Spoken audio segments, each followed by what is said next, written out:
Кез келген электрондық құрылғының маңызды элементі қосылатын сымдар, өткізгіштер, проводниктер. Біз қолымызға крона алсақ 9 вольттық және электр шамын алсақ 220 вольттық. Әрине электр шамы 9 вольттық кронадан жанбайды, бірақ бұл бізге мысал ретінде түсінуге оңай. Осы екі элементті жалғап тұрған проводник, өткізгіш. Енді бұны графикалық сызбасын істейік.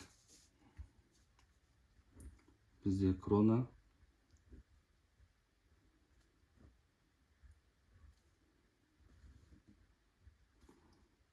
электр шамы,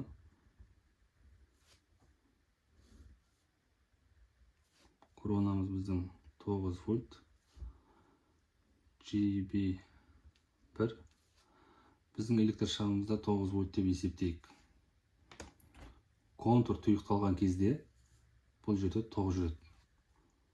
Тоқтың бұл бағыты. Тоқ жүрген кезде біздің электр шамымыз жанады. Енді электрлік түйінге келсек.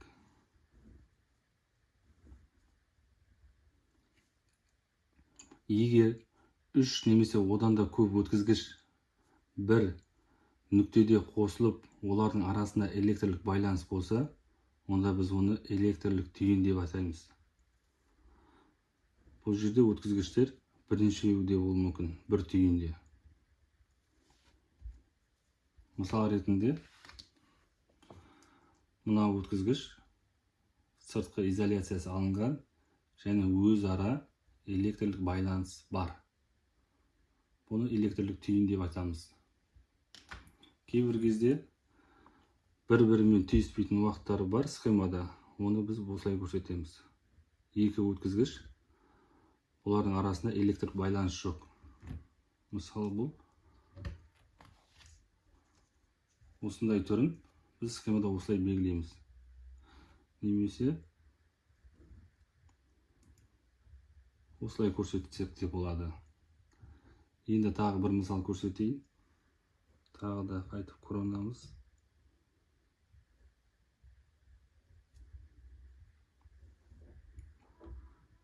Электр шамдар.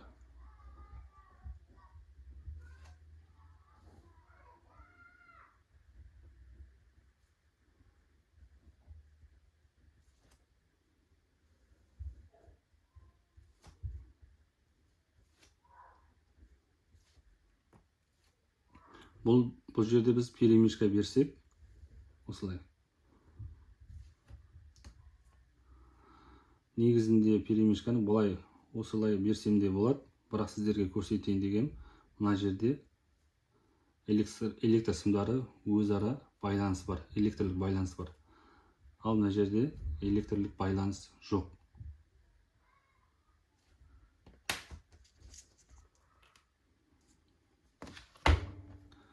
Келесі мысалымыз.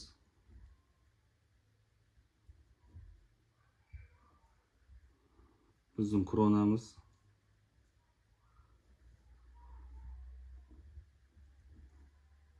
Электр шамдарымыз.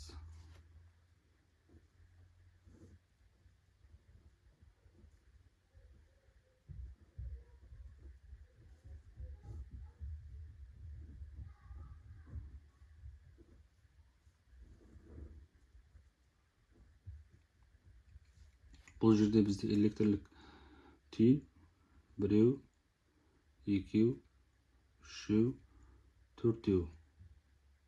Енді электрлік түйіннен таралатын өткізгішті электрлік тармақ дейміз.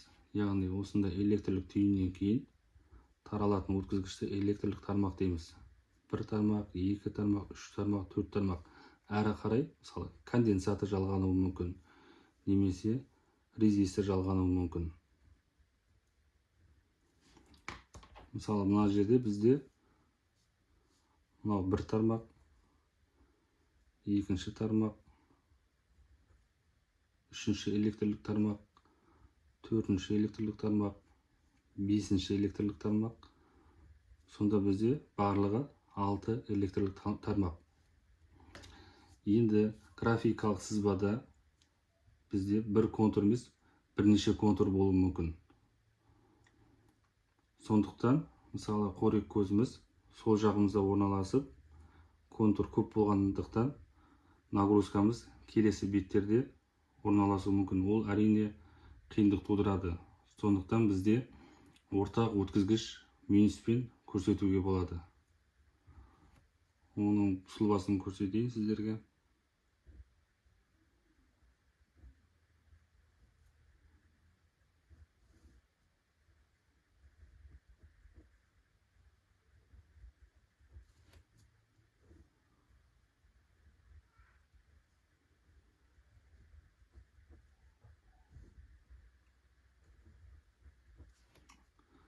Бізде электр шамдар және осылай белгілейміз. Бұл белгі бізде масса дегенді білдіреді, немесе 0. Немесе осындай GND дейді. Земля, жер дегенді білдіреді.